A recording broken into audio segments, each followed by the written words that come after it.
yeah, just another nice day here in the valley, and just wanted to share a little thorn in the side issues that we have, and mostly here in Arizona because of the way that our statutes are. But it's becoming more of a common thing and more of a common problem. So I just wanted to, just kind of go over some of that, and just, I'm sure every surveyor's been through it in one way or another. But Nick was asking me what if I had anything that that I could discuss, and it seems like during boundary surveys, it's a situation that you pretty much can't avoid. So I just put some stuff together to kind of go over how the problem arises, some different scenarios, how that comes intact, and then some procedures to use to help your clients get through that, and just just kind of going over that stuff. So again, I'm William Wing, live here in Phoenix. Like Nick said, we've been out here about almost 21 years now.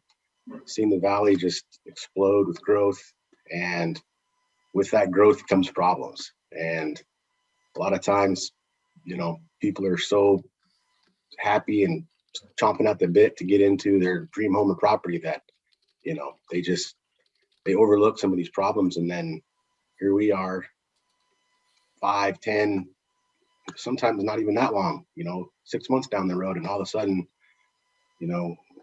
I show up and identify some stuff that they don't like, and it can go to court, or it can, be solved with a handshake and an agreement. So I'm going to pull up my slide deck here, Nick.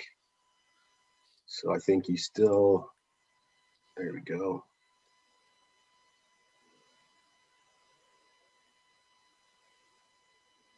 Did you stop sharing? Oh, there we go.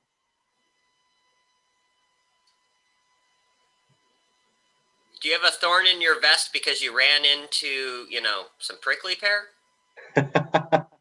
Yeah. That's my bad survey joke for the morning, everyone. All right. Let's get this thing started here. Got that. So yeah, here's the first question that I usually ask, when we're starting a survey, because clients aren't going to tell you what's really going on when they first call you. They're gonna tap around the scenario and ask how busy you are, what you might charge for something like this, and then they'll give little pointer, little hints here and there that maybe there's an issue with the neighbor, maybe there's something going on. So that's first thing I ask them is, well, did you get a survey completed when you bought the property? And usually it's crickets. I mean, it's they think that everything is good. They're excited to get in there, and then that's where it goes awry. So let me see how I can. I'm trying to make this. Can you guys see all of this, Nick? Full size there? Yep, you look okay. Okay. So Nick, this might look familiar to you. This is the project that we were actually on up in Black Canyon City. And this lot over here on this side is like a sewage pumping station. So it's a vacant lot. They have a homeowners association. This is the sewage pump for everyone that lives in this area. And this little area here, was kind of where they thought their property line went all the way to the fence. But we went out there, and again, this was a platted subdivision, so a lot of times they don't want to pay for a survey. They think that, they're in a platted subdivision, the walls are the corner or the property lines, and they're good. Well, we get out there and we come to find out that this is built on top of a old gold mine, and one of the exploration holes is right where our swimming pool is. So we're finding original monuments out there. We're tying those to the subdivision corners, and doing all this work to find out that the line is really going right down through here. So, as it sits, you can see on this photo, part of her pool equipment and half of her wall, is not on her property. And she's thinking that she's got all this room over here, and she's going, well, how does this happen? How does this happen? And again, did you get a survey completed when you bought the property? Well, no. And now here we are. And, it sucks on our end because, we're the bearer of bad news. And, other states have policies in place to limit this. It's always going to happen, but they can limit it. So I, was asking myself, well, what are the game-changing decisions? How, what are the examples of how these property owners are put in this situation? And like I was saying at the beginning, a lot of it is timing. Time is of the essence when purchasing a new property, especially when there's multiple offers on the table, and the buyers they tend to ignore subtle, blatant facts. Maybe there's a wall that looks like it's off, or a guy's RV is parked over there, and whatever. We love the house, we love it. Let's do it. And the realtor's going, there's other offers. We got to strike while the iron's hot. So they've got this pressure. They've got timing. So they're forced into this. So other states, like New Mexico, they have laws in place that require land survey to be completed before all sales are finalized. So come on, Arizona, we can do this. I know there's other states that deal with this too. Another factor is history. Just because something's always been that way doesn't make it legal or correct. I hear people say all the time, "Oh, it's been that way since we moved in." Well, did you get it surveyed? Now there's exceptions where there might be a factor. For the most part, people tend to act or to accept the as-is condition when purchasing a new property. I mean, they'll argue back and forth with the homeowner about, fixing doors and fixing sinks, but boundary issues hardly ever get into the conversation. And, the realtors, I've heard my clients say, well, I didn't need to get a survey because my realtor told me that my title insurance would cover any bad thing that could happen, which, it's not always true. And it's a big, long, painful, expensive process. So another situation we see is during a renovation. Someone could have lived in this house for 30 years, and, maybe before they bought it, there was a barn on that, and now they want to go build a garage. So they go to apply for a permit.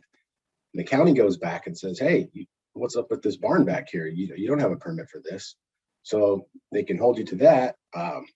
And in order for you to get your new permit for your garage, you will have to back permit that garage. So the first thing they're going to ask you is, you need to get a survey. You need to get a site plan. And then that's when I get the call. And then, I have to tell them that it's going to cost this amount and it's going to take this long. And they get mad. And I'm like, I wish we had something in place that, to help them not fall into this situation. And then, the famous one is the tattletale. It's the most common tale we hear when we're dealing with a client in this situation, is that neighbor A doesn't like neighbor B. And so every time neighbor A tries to make an improvement, neighbor B calls the county or the city or the authorities. Okay. And so now once the authorities get involved, they're going to use, historical aerial photos. They're going to gather whatever evidence they can and go after them and make them, get their stuff up to date. But, it shouldn't have to be like that. There should be something in place, and it's our duty. I wish we just had more say in, before the fact. It just, after the fact, it gets ugly. And I can show you a couple of examples here. Looks like we got about 5 more minutes. So here's an aerial photo of a lot. This is up in Munns Park, where the potential owner thought they were buying this. They thought that it was just this top piece right here. But then after we performed a boundary survey on about 10 other lots surrounding this, plus we tied the section corners to the subdivision monuments, and there's not one straight road in this whole subdivision. But we found the, we found original pins, and those were in the yard. One there, one right there. So all this has been excavated. There's a fence, there's a yard, all that. You know, now there's a disputed area. So I've learned my lesson not to call it an encroachment area, but it is a disputed area. And so now, you know, it's up to them. And you know, we can't run away. We can't run away from the fight because we're the ones that collected all this evidence to start all this and to, you know, to make it right. So, you know, you got to stay in it, and it can just kill your budget if you're not careful. So, you gotta, I wish we had something in place. And I think that the more attention that we put on this, the more, you know, the players, the high stakes players in the game are going to start to learn that once you get bit a couple of times by this, that, you know, we've got to put something in place. So basically here's that encroachment. You can see it on an aerial here. Disputed area. Correct. Disputed area. Yeah, I had a lengthy conversation with a few well-seasoned surveyors that definitely put me in check, and that was good. You know, hey, you know, you have to cover your, you know what, so much in this business that advice like that is taken wholeheartedly. So, you know, this is what we presented to the homeowners, and it's not a boundary survey. You know, we didn't set any monuments. It's just a results of survey to show and identify the evidence that we found and to help them make a decision. You know, I don't want them to go to court. You know, I'm not allowed to give them any legal advice, but the advice that I do give them is, hey, play nice, you know, because I've seen it get ugly, and, you know, you don't want to be there. This is another one from Scottsdale. This was a 5-year adverse possession where there was actually a swimming pool that came and a wall that came over this area. And again, you know, both property owners had only owned the properties for the last 5 years, and that swimming pool and wall had been built in the 80s. And so, you know, then it just became a mess. You know, 5 years into this battle, who knows how much money they spent, the title company spent. And I'm pretty sure my client, she had title insurance, so they were, you know, they were the ones who paid the invoice. So I would think they would want to be, you know, working with us on this deal, because it just, you know, it makes a mess. And it's, you know, we're supposed to be working for the benefit of the public, and that doesn't help the public. So that's my thorn in my side. And I'm sure many of you surveyors have felt the same thing, and I just had to vent a little bit. So I think we're about pretty much good on time. So yeah, I'll give it back to Nick. If anybody has any questions or likewise stories, I'd love to hear them, or solutions.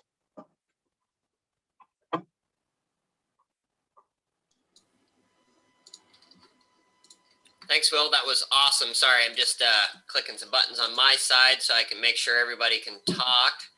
That was awesome. I, being firsthand, actually being able to see that first property you mentioned with the gold mine, and I also was promptly reminded. Remember when the nosy neighbor came up and Oh yeah, and she had been, you know, she was the local historian, you know, and it's yeah.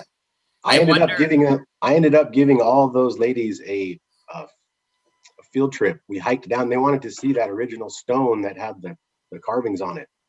Remember the witness corner that we found in the rock? yeah.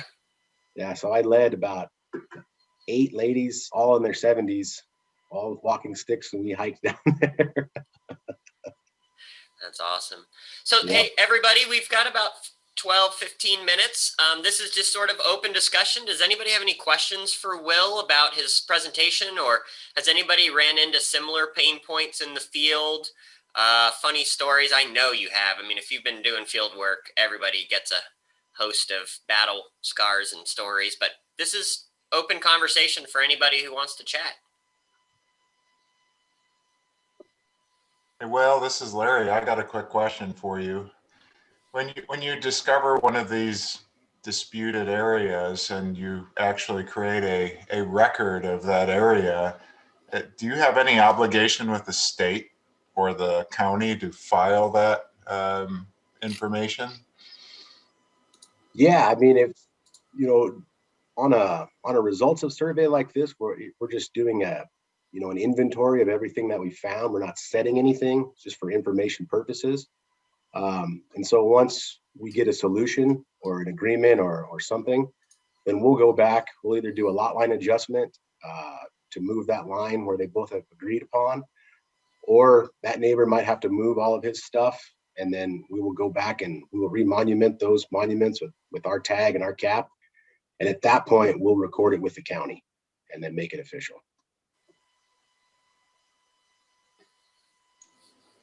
I guess the second question I would have is, when you have these disputed areas, have you ever had people actually successfully work on, bounding their property to actually resolve the discrepancies? Yeah, and I love it when they do that. And I've had a handful of those right here in my own neighborhood. I mean, out here where we live, everything is PLSS. So everybody's legal description is southeast quarter of the southeast quarter of the southeast quarter, and they're going, well, where's my wall at? How wide is my driveway, my frontage, And so we run into problems all the time where there's a wall that's built, 3 feet over onto the neighbor's property, but they're buddies, and he doesn't want to have to tear the wall down, and the neighbor just doesn't want the liability of that wall being on his property. So we can go in there and, survey the disputed area and create an exhibit and a legal description, and we'll sign and seal it, and then he'll quit claim deed it to him or deed it to him or create an easement, whatever language they want to use. We create the legal description and the exhibit for that transfer to happen. And that's the easiest way. That sounds like people doing the right thing, huh? Yeah, but you got to be careful, because how old is that wall, and who built the wall? Because when property owners move in the last 5 years, they don't know necessarily who built that wall. Neighbor A might have built that specifically 2 feet onto his property because he paid for it, and neighbor B didn't. Whatever. Now they move in. Now the new neighbor B is going, hey, that's our wall. They don't know until obviously a survey puts all that on the map, on the ground, with dimensions, and would save a lot of time. But got to get the horse before the cart, not the other way. So in all the older survey records that you might pick up for, past history and things of that nature, have you come across places where there's just conflicting data and you can't necessarily resolve it, or the resolution process gets challenging? Maybe you could speak to that a little bit. Sure. Yeah, Larry, we've got we just have some nightmare areas out here that go back to, 2 different GLO plats that held different township corners.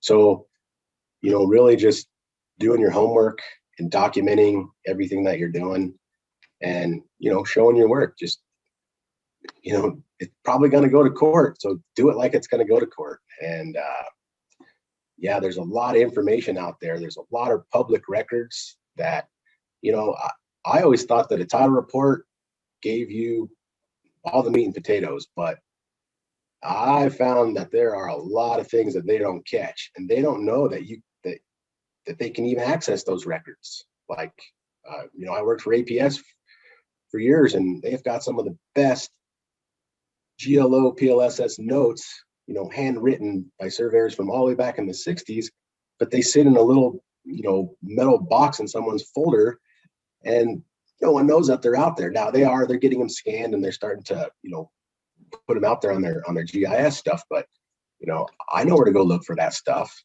They don't know where to go look for that stuff. So there's a lot of different outlets that you can gather really good data that is not your conventional, title company, title report issued stuff. So yeah, you'd be amazed. I mean, you almost want to stop digging sometimes because, sometimes you just find yourself just digging deeper and deeper. And again, you just gotta, and I'm still learning. So I just try to write everything down and be clear and show my work. And usually the evidence will, it'll tell itself. Will, I was just thinking to myself after Jenna's presentation yesterday for the AZ Geo, the data warehouse. I feel like we need to get some of these survey records up on a repository like that. I know some of the cadastre is up there, but all that sort of tribal intimate knowledge that are stored in these organizations. How do we get that out to the masses for better decision making and planning and designing and platting and you name it? Yep, definitely. And I always tell people, Arizona Maricopa County is one of the best counties for a surveyor to work in. I mean, we have so much data available to us before we even get to the site. I mean, it's nice. I've worked in little tiny, counties where you have to go to the courthouse and, pull one document at a time. And the printout is so horrible, you can hardly read what the numbers are, or, all we have is assessor maps that we're going off of. And now to be able to, get on the Maricopa or the McDOT site, download your section corners that you need to just calc up your project. You got to start somewhere, and having some known points to start from to tie your stuff to that you're going to be within a couple feet on your searches. And then once you get that, you can tighten everything up when you're going. But I mean, it's you can take all that stuff and put it into a KML file on your phone, and you don't even need to take anything out of the box yet. I mean, then you just jump out of the truck with the bad elf, start hammering out topo, and yeah, it's come a long ways, but it can still get you in trouble. I mean, just like anything. Well, I would say many things in life can still get us in trouble. Will, we've got about 4 or 5 minutes left, and I want to ask 2 questions. We ended yesterday with what everybody's favorite drink in the morning, coffee, tea. I would like to ask you, one, what is your favorite lunch while you're out working? What are the things you like to eat while you're out surveying? And then I'm going to ask everybody that question. But second, I want to ask you quickly, have you seen the new robotic dog made by Boston Dynamics or whatever, or General Dynamics? And it follows the surveyor now. Yeah, what is it? They have one that literally will follow you. Yeah. Do your topo. And it'll learn. I was reading, Gavin Schrock has an awesome article on that he just wrote, and it'll actually follow you and it'll learn your paths. So, and if a truck or something's coming, it's got sensors, it'll stop. And then they even have little trailers that'll carry gear that will follow it around to carry all your stakes. Oh my goodness. Yeah. We need to be afraid, I think. Yeah. Hey, Nick, before you ask your question, Will, it's Trent. Hey, will you just talk about your conversation about encroachment versus disputed area? What's the premise behind that, and what's your thought?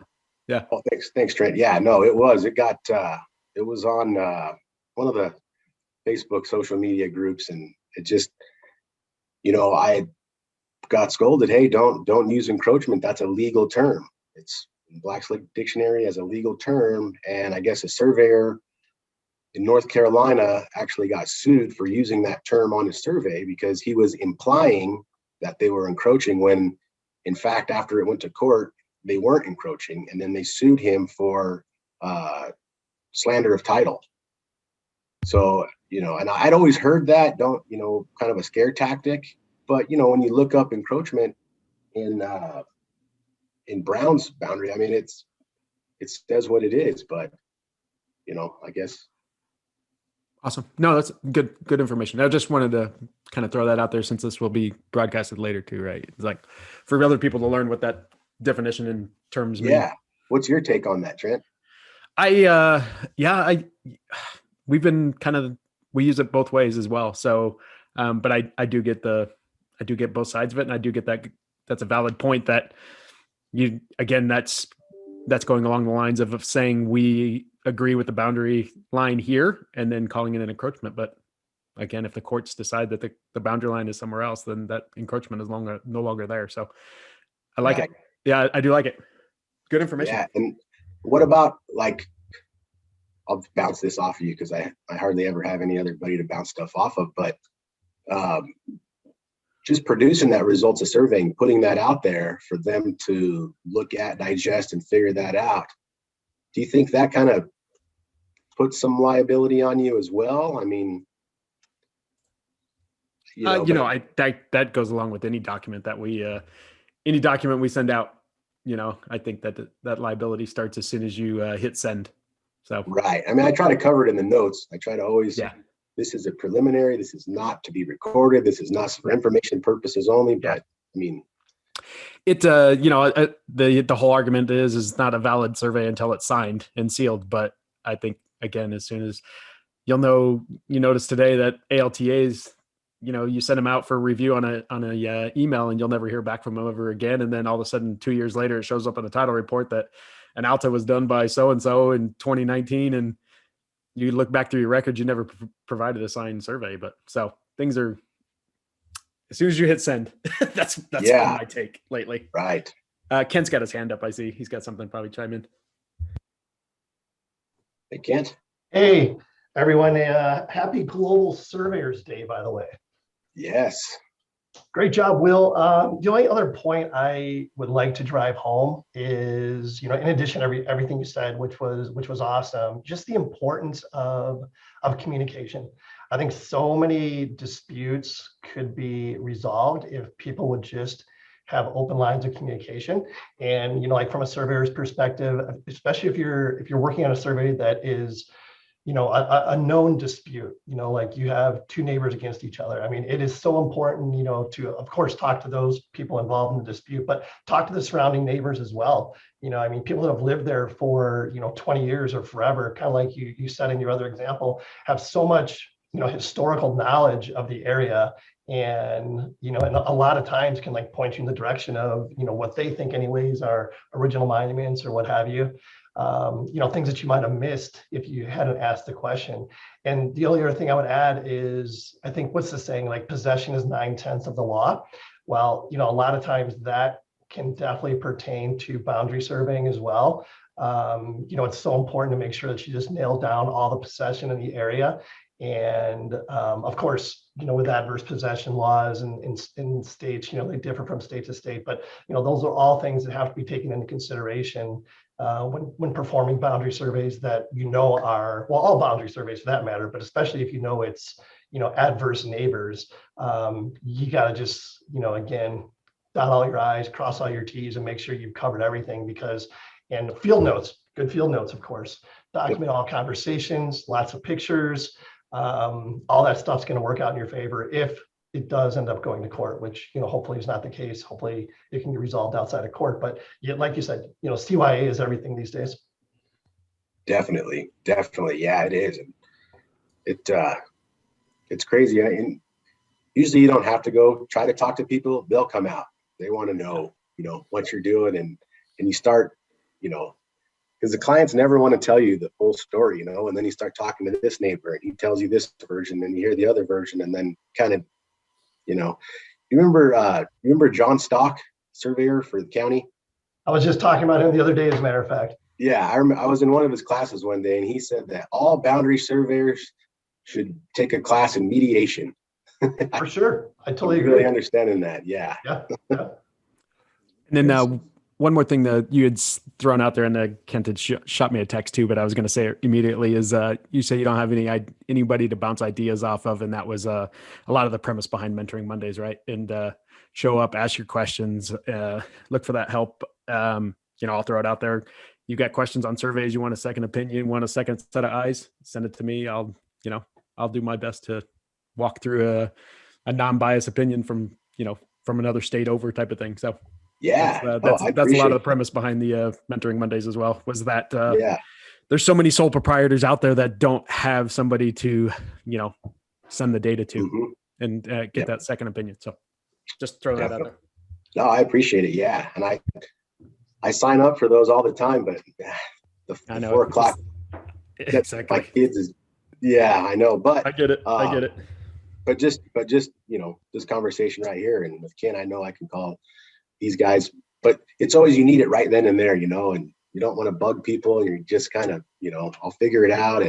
But no, I appreciate that for sure. Definitely. That figure it out could always cost you because you send it out too fast. Yes. So it's Yeah. either CYA or, figure it out. FIO. Exactly. Sorry, that ran you a little long, Nick. Sorry. No, you're good. Honestly, like we just hit the best part of the whole, morning, the collaboration at the very end. So, I mean, gosh, we'll take that for the win. Let's, we can end on a high note and come back tomorrow and keep collaborating.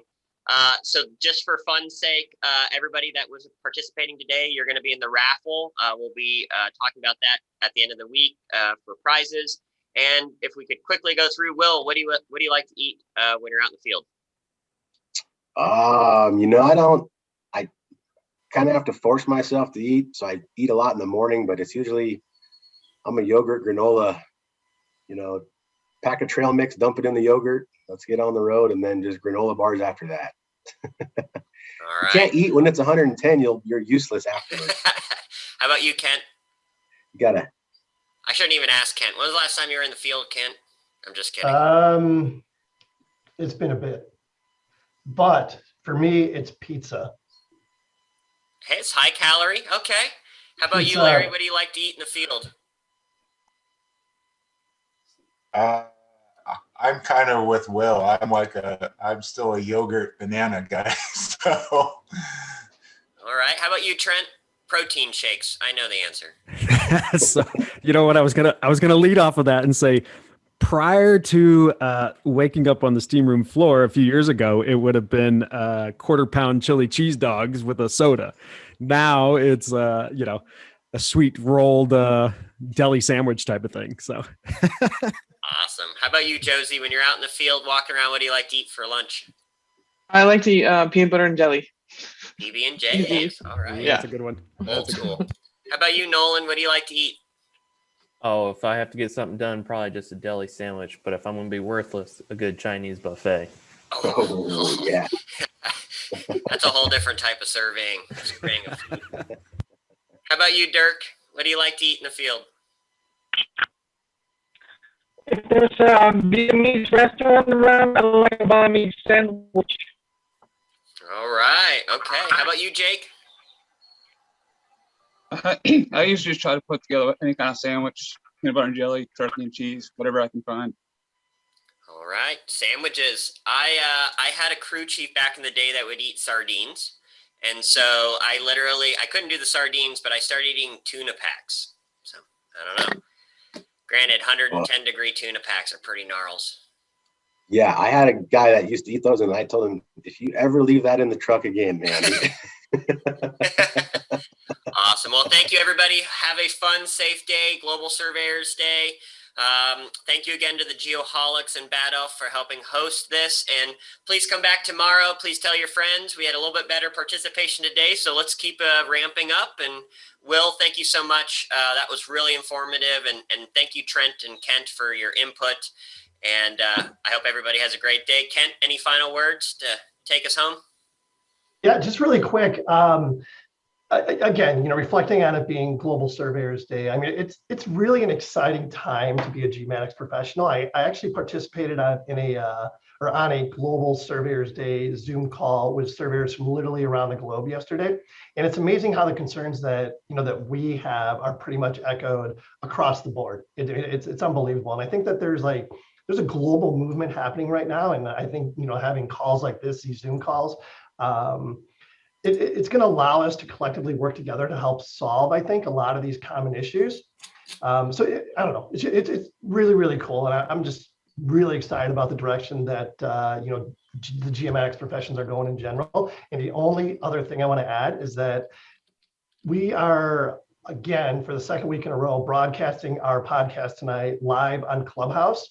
So if you're on Clubhouse and you follow me, I'm sure you'll get a notification about when the room is going to be this evening. But we did it last week for the first time. It was pretty cool. It gave everybody a little behind the scenes kind of look at the podcast and what goes on, you know, like before and then afterwards. If you're on the Clubhouse stream, you can raise your hand and ask questions of either us as the host or the guest. So just something cool to maybe check out if you're not doing anything this evening. Awesome. All right, Kent, we appreciate it. It goes without saying, definitely be checking out the podcast weekly from the Geoholics. They always have some really great people on there, really fun stories.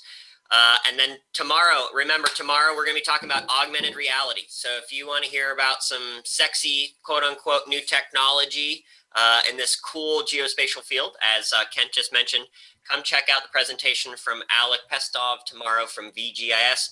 Thanks, everybody. Stay safe out there. Thank you, Nick. Thank you, everybody. Thanks, Have a good Will. day. All right. Thanks, Will.